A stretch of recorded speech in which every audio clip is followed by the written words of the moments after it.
새로운 한 주가 시작이 됐습니다. 이번 주에는 미국 증시 역시 지난주에 충격을 안겨줬었던 그런 실업지표가 또다시 어떻게 될 것이냐, 여기에 대한 관심이 주목된다고 볼 수 있겠습니다. 그래서 이번 주의 실업지표는 지난주보다 더 많아질 것이냐, 아니면 더 줄어들 것이냐, 여기에 대해서 이제 갑론을박이 나오고 있습니다. 뭐 일각에서는 400만 명이 나올 것이다, 이런 얘기가 있고요. 이번에 좀 줄어들어서 200만 명대로 줄어들 것이다, 이렇게 얘기가 되고도 있습니다. 각종 경제지표들이 많이 발표가 될 거고요. 여기에 따라서 경기 충격이 어느 정도까지 시장에 침투하는 것이냐, 여기에 대한 관점들이 나올 것 같습니다. 이번 주에 나올 경제지표와 경제정책들에 대한 이야기들 같이 알아보도록 하겠습니다. 45조 원에 달하는 동학개미 이야기 들어보셨을 겁니다. 개인 투자자들이 그만큼 돈을 많이 들고 들어왔다는 이야기가 되고 있는데요. 이번에 증시가 바닥을 잡게 돼서 주가가 상승하게 되면 동학개미들이 빛을 볼 것이다, 수익을 많이 낼 것이다, 이런 이야기가 있고, 추가적으로 하락을 더 하게 됐을 경우에는 이제 개인 투자자들이 손실을 더 크게 볼 것이다, 이렇게 얘기가 되고 있습니다. 실질적으로 이제 외국인들은 매도를 하고 있는데, 뭐 기관도 매수에 나서지 못하고 있는 상황이지만 개인들만 매수하고 있기 때문에 이러한 걱정들이 나오고 있는 것 같은데, 여기에 대한 부분들 자세하게 좀 알아보도록 하겠습니다. 최근 외국인들의 수급 동향을 살펴보니까 7주 연속 매도세를 보이고 있다라고 합니다. 셀트리온은 사고 삼성전자는 팔았다는 이야기가 있는데, 코스닥 시장 쪽에서 바이오 종목군들이 시총 상위권으로 올라서는 기염을 토하고 있습니다. 바이오 종목들의 움직임들이 도대체 왜 이러는 것인지, 또 이러한 기조는 어떻게 우리가 해석해야 되는지 알아보도록 하겠습니다.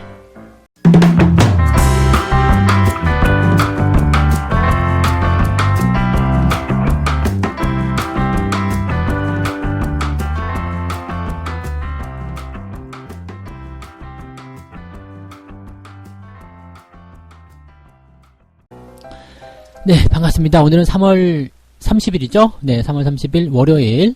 네, 오늘 시황방송 시작하도록 하겠습니다. 이번 주 시장도요, 뭐 약간의 변동성은 좀 예상이 되고 있습니다. 왜냐면 이제 지난주에 시장이 약간, 하락하면서 마무리가 좀 됐단 말이에요. 특히 이제 미국 증시 같은 경우가 제법 많은 하락폭을 좀 보였다라고 보실 수 있겠는데, 이 정도의 어떤 변동성을 좀 보였다라면 약간 상승하는 것에 대해서 좀 부담감을 느끼는 것이 아니냐, 이렇게 예상이 좀 될 수도 있겠고요. 또 정책적인 약발이 물론 먹히긴 했지만 여전히 정책적인 부분들이 아직 실무 경제, 실제 경제에 좀 이제 침투되지 않았던, 그런 영향력을 행사하지 못했었던 그런 부분이 좀 있다. 그리고 여전히 실물 경제에 대한 어떤 충격이나 이런 부분들이 시장에서 반영되지 못했기 때문에 이러한 상황에 대한 부담감들은 나오고 있다, 뭐 이렇게 예상들 좀 하고 있는 것 같습니다. 경제 지표가 이제 계속 악화된 상황으로 나오게 된다면 투자자들 입장에서는 부담을 가질 수밖에 없는 상황이 좀 될 것 같은데, 이번 주에 발표되는 경제 지표들이 상당히 좀 중요한 포인트들이 많이 있기 때문에 여기에 대해서 이제 사람들이 좀 주목을 하고 있는 것 같다. 그래서 그에 따른 변동성 장세가 나올 것 같다, 이렇게 예상이 되고 있습니다. 뭐 일단은 정책적인 부분들을 좀 살펴보게 된다라면 일단 정부 차원에서 집어넣을 수 있는 모든 정책은 다 썼다고 볼 수 있겠죠. 그래서 지금 사실은 연준 입장에서는 뭐 추가적인 경기 부양책 이런 것들이 얼마큼 나올 것이냐에 대한 부분도 관건이라고 볼 수 있겠는데, 현재로서 이제 제롬 파월 연준 의장은요, 중앙은행의 탄약은 바닥나지 않았다라는 얘기하고 있습니다. 뭐 그건 당연한 얘기겠죠. 뭐 달러 계속 찍어내갖고 주면 되기 때문에 거기는 뭐 인쇄기가 돌아가는 한 돈이 바닥날 일은 없을 것이다라고 볼 수 있겠는데, 문제는 이제 이렇게 다양한 부양책을 계속해서 내놓을 것이다, 그리고 돈을 계속해서 풀기만 한다라면 이것이 과연 정책적으로 이슈가 이렇게 좀 효과를 발휘할 수 있겠느냐라는 부분이 좀 될 수도 있을 것 같아요. 지금은 이제 돈을 계속해서 풀겠다라는 얘기를 하고 있는데, 뭐 이미 뭐 좀 큼지막한 그런 조치들은 이미 다 나왔잖아요. 슈퍼 추경에 대한 부분도 일단 나왔고요. 그 다음에 뭐 무제한 양적 완화에 대한 부분도 나왔고요. 그 다음에 금리도 제로금리까지 한 방에 떨어뜨려 버리니까 뭐 이 정도라면은 다 나오지 않았나 생각되고 있기 때문에 추가적으로 나올 수 있는 정책적인 부분에서 과연 너희들이 어느 정도의 시장에 그런 영향력을 행사할 수 있겠느냐, 이러한 부담감도 좀 있다는 얘기가 되겠습니다. 따라서 지금은 이제 미국 쪽의 정책뿐만 아니라 유럽 지역도 마찬가지겠죠. 지금은 뭐 코로나 채권과 관련된 이런 유럽에 대한 근데 공통채권이죠.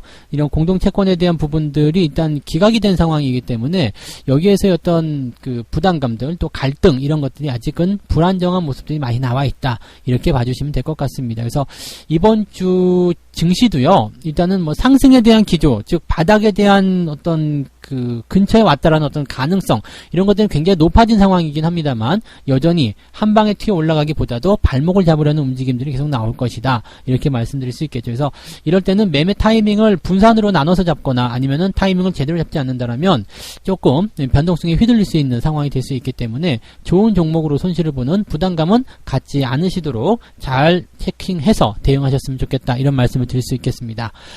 이번 주에 발표된 지표들 살펴보도록 하겠습니다. 일단 오늘입니다. 잠정주택 판매, 그리고 댈러스 연방은행의 제조업 지표가 발표가 되는데 뭐 이 부분들은 뭐 크게 부담스럽진 않을 것이다 라고 되어 있습니다. 그래서 뭐 사실 이런 내용들, 이 상황에 대한 부분들, 뭐 주택이라든지 이런 제조업 지수 이런 것보다도 더 중요한 건 이제 다음날 발표될 이제 제조업 PMI 지수라든지 또는 소비자 신뢰 지수, 이런 부분들 있겠고요. 더 중요한 부분이라면 이제 이 실업수당 청구 건수가 될 것 같은데, 이 실업수당 청구 건수가 사실은 이제 실업자 수를 보여주는 그런 내용이란 말이에요. 그래서 이 실업률은 3.7%로 올라가게 되고 고용은 56,000명 감소했을 것이다 라고 예상이 일단 집계가 되고 있는 상태고요.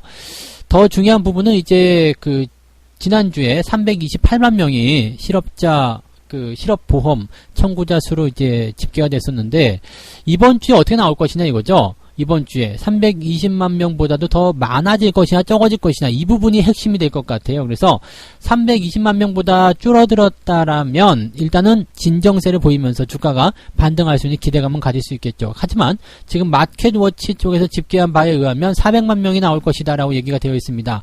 400만 명이면 어마어마한 부분이거든요. 그러니까 이 정도의 어떤 대량 실업 사태, 이런 것들이 나오게 된다면 아마도 투자자들 입장에서는 또 한 번 부담을 느낄 수 있는 그런 상황이 나올 수밖에 없을 것이다, 이렇게 얘기가 되겠죠. 그래서 지금 보면은 이제 가장 중요한 쪽으로 보여지는 지표들이 이런 쪽이라고 좀 보시면 될 것 같아요. 그래서 뭐 사실은 이제 그 실업자 수가 늘어나서 고용 지표가 악화가 된다라면은 일단 소비에 대한 부분들도 위축될 수밖에 없을 거고요. 그다음에 전체적으로 실물 경기에 타격을 입힐 것이다, 이러한 분석들이 나올 수밖에 없겠죠. 그래서 지금 이 사상 유례 없는 이런 뭐 수백만 명의 어떤 실업 수당 청구 건수, 일시적인 부분으로 끝나게 된다라면 또 지난주가 정점을 찍고 이번 주부터는 좋아지기 시작한다라면 큰 문제 없이 안정화되는 부분으로 정책적인 상황과 같이 맞물려서 시장을 이끌어 나갈 수 있겠습니다만, 여기에서 만약에 부담감이 더 커지게 된다라면 이런 상황이 되었을 때는 이제 우리가 시장에 대한 변동성을 조금 더 고민해 봐야 될 것이다 라고 생각을 해 보셔야 될 것 같습니다. 그 다음에 이제 뭐 아직까지는 비농업 고용지표라든지 또는 서비스업, 제조업 관리자 지수, 구매 관리자 지수, 이런 PMI 지표 같은 경우도 나오는데, 현재로서는 이제 소비자 신뢰 지수라든지 또는 이제 서비스와 관련된 부분들 또는 소비와 관련된 부분들이 아직까지는 이제 좋다라고 볼 수는 없는 상황입니다. 그래서 이런 부분들이 지표가 어떻게 발표가 될 것이냐에 따라서 이제 시장의 어떤 충격들이나 이런 것들이 나타날 수 있다라고 보셔야 되겠습니다. 그래서 이번 주는 경제 지표에 대한 부분들을 좀 잘 살펴보시면서 투자자들이 어느 쪽으로 방향을 잡아가느냐, 아직은 바닥이다 아니면 상승이다 뭐 더 내려간다, 이 부분에 대한 관점을 확신 지을 수 있는 부분은 아무것도 없습니다. 따라서 현재 정책적으로 발표되는 부분들, 경제 지표들, 그 다음에 수급에 대한 동향들, 정책의 어떤 이슈들, 투자자들의 심리가 어떻게 작용되고 있는지, 그런 것들을 확인하신 이후에 이제 방향성을 우리가 확인할 수 있을 것이라 생각하시면 되겠습니다. 지금 같은데 가장 위험한 내용이 뭐냐 하면은요, 예측을 하는 겁니다. 내일부터 반등이야, 이제부터는 계속 올라갈 거야 라는 생각으로 이제 좀 무리해서, 지금 보면 또 빚내서 투자하시는 분들 굉장히 많다고 하던데요, 그런 분들 정말로 조심해야 되는 위치가 되었다라고 보시면 되겠습니다. 섣부르게 대응해서는 아주 힘든 상황이 올 수도 있다라고 판단하셔야 되겠죠. 자, 두 번째 이야기가 여기와하고 좀 그 연관이 있는 부분일 텐데요, 45조 동학개미라는 부분들이 나옵니다. 투자자의 예탁금이 사상 최대치인 45조 원을 넘어섰다라고 얘기가 나오고 있습니다. 물론 국내 시장뿐만이 아니라 외국 시장 쪽으로도, 해외 시장 쪽으로도 어마어마한 자금들이 들어가서 지금 뭐 해외 쪽 투자하시는 부분도 굉장히 늘어났다라는 얘기가 좀 나오고 있습니다. 근데 이제 문제는 우리가 그동안 수급에 대한 정석을 배울 때 항상 어떻게 얘기했냐면, 바닥권에서 기관이 매수를 해주고 그 다음에 주가가 상승할 때 외국인이 받아 올려주면서 시총 상위권 종목과 함께 시장이 상승하게 되고 그 다음에 그런 과정 속에서 개인들이 계속 매도를 하는 상황이 일어난다라고 얘기가 됐었거든요. 근데 개인들이 지금 이렇게 매수를 잔뜩 해주고 있는 상태에서 증시가 버팀목 역할을 하고 있다. 이런 상황이 된다면 과연 이것은 정상적인가라는 부분들이 나올 수가 있겠죠. 현재 상황을 좀 보게 되면요. 생애 첫 번째 주식 계좌를 틀어는 투자자들로 붐비고 있다라는 얘기가 좀 있고요. 그 다음에 이게 지난 그 비트코인이라든지 또는 금융위기 때 이 모든 부분들을 겪으면서 개인 투자자들이 뭘 생각하고 있냐면 위기 때 사놓으면 돈이 된다. 이런 생각들을 하고 있다는 얘기예요. 위기 때 사놓으면 돈이 된다. 이것은 당연히 맞는 이야기입니다. 근데 그 부분을 내가 얼마만큼 잘 버텨낼 수 있겠느냐. 이게 굉장히 중요한 거거든요. 제가 뭐 계속적으로 말씀드리고 있는 내용이긴 합니다만은 보통 이제 개인 투자자들이 매수를 결정할 때 이렇게 얘기합니다. 지금 많이 싸다. 그래서 매수하고 싶다. 그러면 여기에서 이제 이런 조언을 한번 해볼 수 있습니다. 지금부터 더 내려가면 어떡할래? 더 내려갈 수도 있다. 아직 바닥이 확인되지 않았기 때문에 천천히 해보는 것도 나쁘지 않다. 바닥은 어차피 시간을 두고 형성이 된다. 이렇게 말씀을 드리게 되면 이 사람들이 어떻게 얘기를 하냐면 어차피 장기적으로 올라갈 거 아니겠니? 네, 이런 생각하거든요. 이런 얘기 한단 말이에요. 어차피 장기 올라갈 거 아니겠니? 지금 물리더라도 사놓고 놔두면 되는 거 아니야? 라는 이야기들을 많이들 하시는데 과연 그 부분들이 얼마만큼 지켜지진 저도 잘 모르겠어요. 왜냐하면 빚을 내서 투자하는 상황이 되었을 때 주가가 만약에 바닥 근처라고 하더라도 변동성 부분들이 30에서 50%까지 나타날 수 있거든요. 그러면 여기에서 만약에 뭐 20, 30%만 변동성을 보인다 하더라도 빚 내서 투자한 상태에서 레버리지 효과를 봤을 때 마이너스 20%라면은 이게 마이너스 40%, 50%로 다가올 수 있거든요. 그렇다면 이러한 부분들을 과연 내가 버텨낼 수 있겠느냐 이 부분을 생각해야 되는데 대부분이 여기까지 생각하지 않죠. 그냥 올라갈 것이다 라는 그 하나의 방향성만 가지고 생각하기 때문에 여기서 문제가 좀 되는 것 같습니다. 일단 이게 이상적인 부분과 현실적인 부분에서 차이가 좀 느껴지기 때문에 여기서 확 뭔가 충격이 온다라면 조금 힘들어지실 수도 있기 때문에 항상 조심해달라 그 말씀을 좀 드리고 싶은 거예요. 참고를 좀 하시면 좋을 것 같고요. 일단은 지금 현재 상황은 뭐 그런 부분들인데 개인 투자자들이 이제 좀 고려하면서 매매를 해야 되는 부분들은요. 현재 실물 경기에 대한 충격에 대한 내용들은 주가에 반영이 안 되어 있다라고 되어 있는 증권사의 분석들이 나오고 있습니다. 그러니까 실물 경기 충격은 이제 본격적으로 시작되지 않았기 때문에 만약에 이런 충격적인 부분들이 실물 경기에 영향을 줄 수 있는 내용들이 실제로 지표에 반영이 되고 이런 것들이 표면으로 드러나게 된다라면은 시장에 대한 변동성은 훨씬 더 커질 수 있다라고 얘기가 될 수 있는 부분들이죠.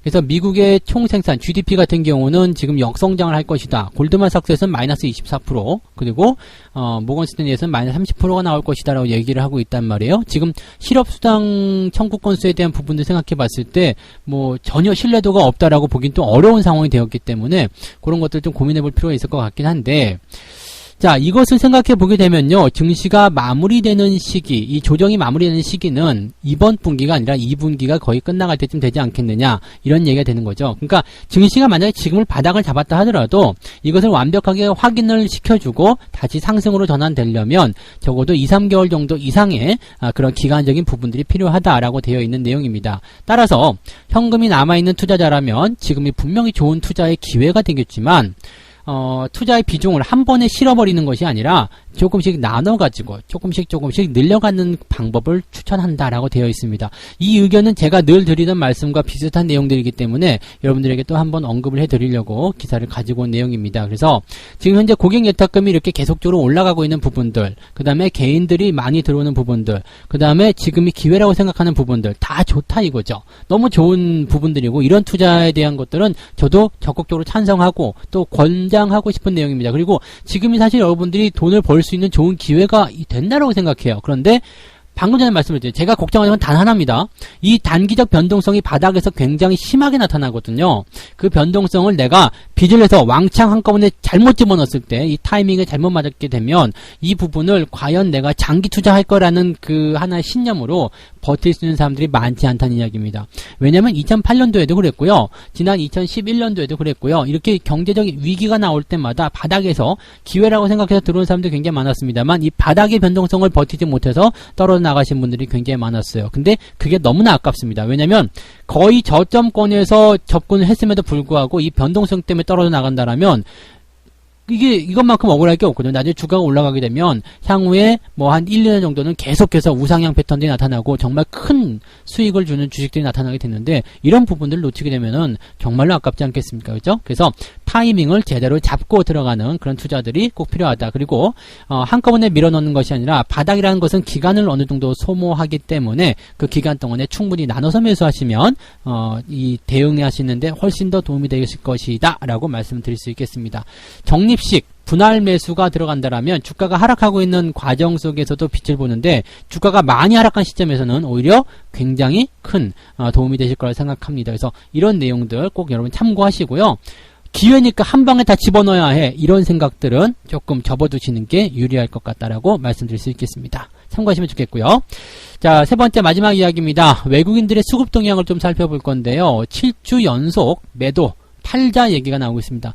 사실 외국인들이 매도를 할 때는요, 시총 상위권 종목들에 대한 매도가 들어가기 때문에 여기에서 부담감들을 좀 느낄 수밖에 없습니다. 무슨 얘기냐면 일단 외국인들의 비중이 가장 많은 업종들이 시총 상위권이거든요. 그래서 매수할 때도 시총 상위권 종목이 들어와서 외국인들이 매수할 때 증시가 굉장히 강하게 오르는 경향들을 보이게 되는 거고요. 매도할 때도 시총 상위권 종목들을 털기 때문에 외국인들 매도가 나올 때 증시가 약세를 보이는 경우들이 많이 있습니다. 물론 뭐 공매도에 대한 부분도 있겠습니다만 대체적으로 그러한 상황들이다라고 보시면 되겠죠. 근데 지금 보시면 이제 외국인들의 매도가 삼성전자를 매도하고 있다 이렇게 얘기가 나오고 있죠. 다만 이제 셀트리온 같은 바이오 종목들은 매수를 하고 있다는 얘기가 나오고 있습니다. 현재 이 외국인들의 매도를 줄이기 위해서는 달러의 안정이 필요하다. 왜냐하면 이제 환율이 상승했기 때문이라고 되어 있는데 우리나라에서는 이제 무제한 양적 완화 3개월간 하겠다라는 얘기가 있었고요. 또 경기가 조금 위축됨에 따라서 환율이 상승할 수밖에 없는 구조를 가지고 있단 말이죠. 그래서 이 환율이 상승하는 부분에 대한 것들을 잡아내기 위해서는 뭐 달러를 우리나라에서 보유한 내용들을 풀거나 아니면 미국 쪽에서 달러를 많이 풀어가지고 이 상대적으로 균형이 맞춰지는 그런 부분들이 나와야 된다는 얘기죠. 다행스럽게도 지금은 이제 연준에서 유동성 경색 완화 조치, 즉 돈을 풀겠다는 이야기가 나왔고요. 그 다음에 슈퍼 추경이라든지 등등의 여러 가지 정책들이 나오면서 달러에 대한 부분들의 균형을 좀 맞추려는 움직임이 나오고 있습니다. 그래서 많이 지금 완화된 상황이긴 하다라고 되어 있는데 이러한 내용들이 이제 이 신흥 국가들, 우리나라를 포함한 신흥 국가들의 환율에 어느 정도 영향을 미칠 것이냐, 환율이 더 이상 올라가지 않는다라면 외국인들의 매도도 주춤거릴 수 있겠지만 더 올라가게 된다라면 외국인들의 매도는 더 가속화될 수도 있다. 이렇게 얘기가 나오는 거죠. 그래서 달러의 움직임들, 그 다음에 환율의 움직임도 같이 살펴봐야지 될 것이다. 이런 얘기가 나오고 있고요. 그렇게 된다라면 이제 환율에 대한 부분을 통해서 일단 뭐 외국인들의 매도가 나왔다. 그리고 외국인들 매도가 더 이어질 것이다 라고 된다면 시총 상위권 종목군들의 일단 외국인 매도 행렬은 더 진행될 수밖에 없을 것이다 라고 보셔야 되는데 현재 그 시가총액 상위의 수준을 좀 보게 되면은요, 뭐 코스피 같은 경우는 크게 변화는 없겠죠. 뭐 삼성전자, 하이닉스 이렇게 되는데 그 이후의 모습들을 좀 보게 되면 삼성 바이오로직스가 4위에 올라가 있고요. 그 다음에 6위에 셀트리온이 좀 올라오는 그런 상황이 진행이 되고 있습니다. 그래서 뭐 이 바이오 업종 쪽으로 외국인 매수가 좀 들어오게 되면서 주가를 좀 시총 상위로 끌어올리는 모습이 좀 나타났고 현대차가 지금 8위까지 떨어졌어요. 현대차 시가총액이 지금 20조가 안 됩니다. 18조 원밖에 안 나오는데 이 정도라면 상당한 저평가가 아닌가라는 생각이 좀 들기도 합니다. 이 부분은 뭐 여러분들이 뭐 판단을 해보셔야 되는 부분이 되겠습니다만 이 정도라면 한번 괜찮지 않나. 그래서 사실은 지금 현대차뿐만이 아니라 이 시총 상위권에 있는 종목군들의 이 시가총액 자체가 상당히 저평가되어 있는 부분들이 많이 있다. 뭐 많게는 반토막까지 드는 상황들이 있기 때문에 뭐 관심권을 준다면 역시 마찬가지로 이렇게 대형주 위주의 관심을 가져보는 게 좋지 않을까 생각되고요. 코스닥 같은 경우는 이제 셀트리온 헬스케어가 지금 현재 1위, 그 다음에 HLB가 2위, 시젠이 3위로 올라가 있습니다. 이 바이오 종목군들이 이제 또다시 집중적으로 들어가고 있는 모습들인데 아마도 이제 바이오 종목군들이 현재 상황에 맞춘 그런 어떤 테마가 형성됐기 때문이 아니겠나라고 판단이 되고 있고요. 시젠 같은 경우가 빠르게 올라가면서 이제 주가를 크게 올리는 그런 모습이 나타나고 있는데 시젠에 대해서는 여러 가지 이야기들이 많습니다. 뭐 그 외에도 이제 여러 바이오 종목들에 대해서 이야기 많죠. 요즘에 뭐 임상 이야기 다시 나오고 있기도 하고요. 그 다음에 해외 수출에 대한 부분들, 그리고 뭐 수혜를 더 받을 것이다 등등의 여러 가지 많은 이야기들이 있습니다. 그러면서 개인 투자자들이 또 이쪽으로 은근히 몰려가는 그런 부분들이 좀 있긴 있는데 뭐 바이오 종목군들에서는 늘 그래왔듯이 이 기대감을 가지고서 성장에 대한 어떤 꿈을 가지고서 우리가 투자하는 부분들이 맞다라고 볼 수 있겠습니다. 그리고 뭐 바이오 종목군들이 이제 실적 자체가 뭐 적자가 나고 있는 상황이지만 적자 난다고 해서 이 기업들이 뭐 연속 적자라고 해서 뭐 이게 상장 폐지가 된다거나 그런 의견도 절대 아니기 때문에 뭐 그런 부분에서는 조금 자유롭지 않나로 생각은 되고 있습니다. 다만 문제는 뭐냐면 꿈이라는 부분들은 얼마든지 좋긴 좋은데 이 주가가 너무 과도하게 올라가는 부분들이 이게 문제라는 거죠. 단기간에 뭐 5배, 6배 이렇게 올라가게 된다라면 분명히 거기서는 과도한 상승이라는 평가가 내려지게 되어 있습니다. 약간 거품이 낄 수 있다는 얘기가 되는 거거든요. 그래서 그런 종목들을 뒤늦게 따라 들어가게 된다면 굉장히 큰 조정을 경험하실 수도 있습니다. 이미 가지고서 수익을 내시는 분들이야 더 들고 가시면서 변동성 나와서 하락으로 전환될 때 매도하시면 되겠다. 이 생각 가지시면 될 것 같긴 한데 지금 매수가 들어가가지고 뭔가 대단한 걸 만들어 봐야 되겠다. 지금이라도 매수해야 된다.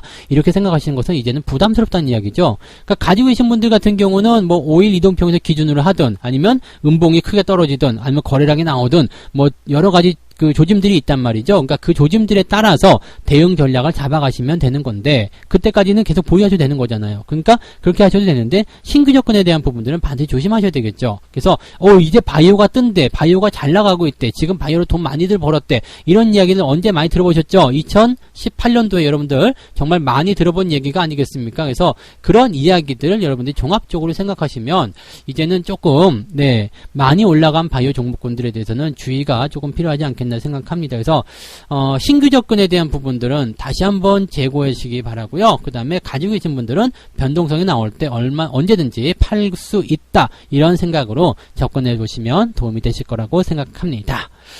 자, 이렇게 해서 오늘 3가지 이야기 전달해 드렸습니다. 이번 주 시장 지표는요, 역시 뭐 경제 지표에 주목을 해야 된다. 특히 가장 중요한 부분이 실업수당 청구 건수, 이 부분이 기준이 될 것이다. 실제로 이제 경기 침체에 대한 충격에 대한 부분들이 어느 정도까지 들어올 것인지, 또 여기에 대해서 정책들은 어떻게 나올 것인지, 어떻게 시장이 흡수가 될 것인지, 여기에 대한 부분들 주목해야 된다. 이렇게 말씀드릴 수 있겠고요.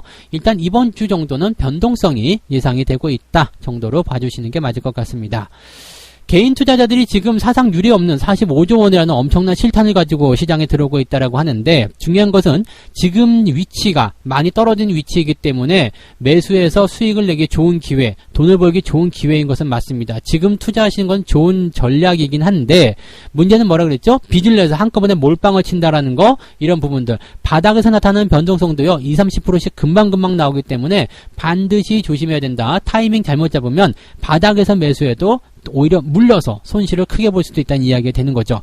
그 장기적인 투자로 가져가겠다 이 생각하시는 건 굉장히 좋은 전략이긴 합니다만 변동성이 커지게 됐을 때, 손실이 갑자기 크게 늘어났을 때 내가 그것을 감당할 수 있겠느냐, 여기에 대한 부분들은 장담할 수가 없다는 이야기죠. 그러니까 이럴 때 매매하시는 방법은요, 분할 접근으로 조금씩 나눠서 대응하시거나 아니면은 아예 저점권을 잘 포착을 해서 바닥이 확인된 이후에 대응이 들어가시거나 그런 전략들이 좋다는 말씀 전달해 드리도록 하겠습니다. 돈을 벌기 위해서는 무조건 뭐 그렇게 해야 된다 이런 부분들은 아니겠습니다만 그래도 조금 더 여러분들이 확률이 높은 곳에 투자를 하셔야 된다는 말씀 드릴 수 있겠고요. 외국인들의 수급 동향을 살펴보게 되면 7주 연속 지금 매도세가 나오고 있는데 시총 상위권 종목들 위주로 매도가 나오고 있습니다. 근데 시장이 이제 진정세를 보이고 반등을 하게 된다면 이렇게 빠진 시총 상위권 종목들 위주로 외국인 매수와 함께 주가 반등이 나오게 될 것이다. 이렇게 예상이 되고 있고요. 바이오 종목군들이 지금 주가 상승을 계속 보여주고 있는 상황인데 기대치, 그 다음에 지금 현재 시장의 상황과 맞물리는 테마성 재료로서 움직이는 경우들이 많이 있습니다. 기대치를 가지고 계속 상승했던 것은 바이오 종목들의 특징이긴 합니다만 과도하게 올라온 부분에서는 반드시 조심해야 된다. 그래서 현재로서는 신규 접근에 대한 부분들은 이제는 조심하셔야 되는 입장이고요. 지금 왜냐하면 저점 대비 5배, 6배씩 올라온 종목들이 많아요. 그렇다면 그런 종목군들은 일단 조심하셔야 될 것 같고요. 가지고 계신 분들도 지금 현재로서는 매도에 대한 사인, 즉 변동성이 커진다거나 주가의 하락이 본격화되는 흐름이 나타나게 된다면 그 시점에서는 차익 매도를 고려해 보시는 것이 필요하다라고 말씀을 드릴 수가 있겠습니다. 그래서 그 부분들을 조금 참고해 주시면 좋을 것 같습니다. 네. 자, 책 한 꼭지 읽고 마무리하도록 하겠습니다.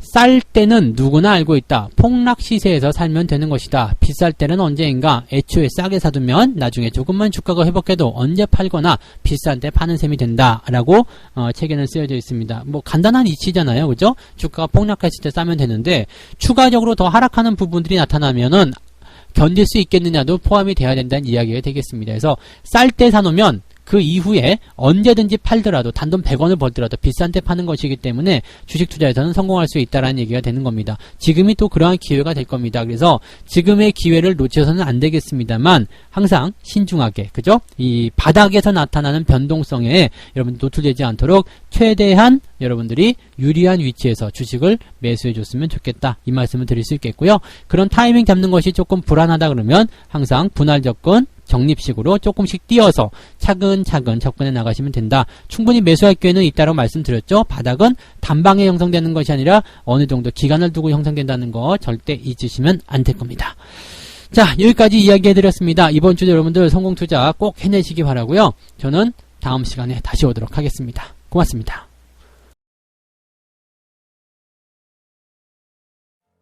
본 방송에서 제공되는 모든 정보는 투자 판단의 참고 자료이며 투자의 최종 책임은 본 방송을 이용하는 본인에게 있습니다.